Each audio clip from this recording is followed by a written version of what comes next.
5 பகுதிகளாக பிரிக்கப்பட்டிருக்குது.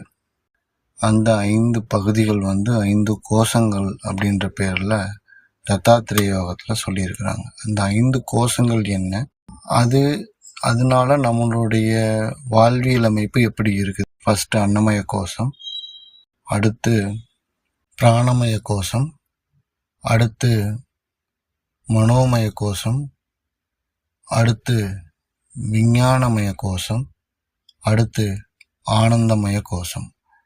இப்படி 5 நிலைகளில் நம்மளுடைய உடல்களை பிரிச்சிருக்கிறாங்க, உடல் அமைப்பை. இப்போ இந்த அன்னமய கோஷம் அப்படின்றது என்னன்னா, நம்மளுடைய சதை, நரம்பு, இரத்தம், எலும்பு, முடி இவைகள் எல்லாம் உருவானது அன்னமய கோஷம். இது முழுக்க முழுக்க பூமிக்கு